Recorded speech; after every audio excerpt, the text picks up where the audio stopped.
Da ni yn chael I dran.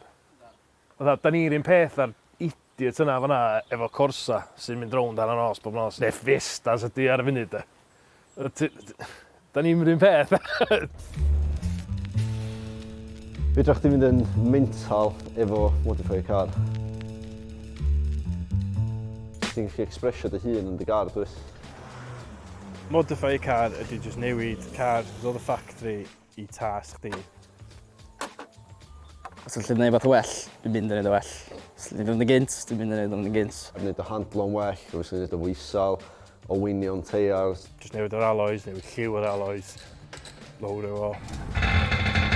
A wedyn ti'n dechrau mynd o dan bonnet, possibilities yn endless, dibynnu pa mor fawr di dy wolat, really.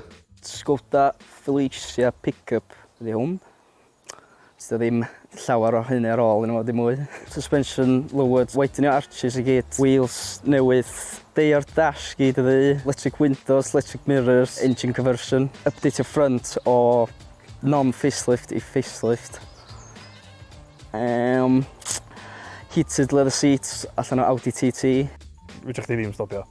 Unwaith ti'n dechrau ddod sef wedyn, ti'n jyst newid a newid a newid. Dwi'n nabod pobl sy'n gwario thousands. Obviously, mae yna collective o bobl sy'n meddwl bod pawb sy'n mewn I ceir yn antisocial dydy a jyst dechrau ragio gwmpas. Da ni deddol a gael yn peintio efo'r un brush a pobl sa'n ni ddim yn licio gael yn peintio gen.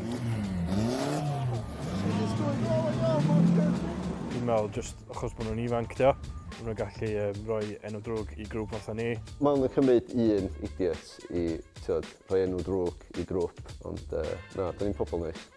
Dwi yn galw'n hun yn fwy o enthusiast. Ond boi racer wyt ti'n gael gen pob. Ti'n 32 oed, ti'n dal yn chwarae fo'r hen geir junk ma sy'n werth yn byd. Ond mae'n werth bod dim byddwn ni. Dyna dim thing ni well gynnu wario pres ar ceir na'n pub neu drugs neu whatever.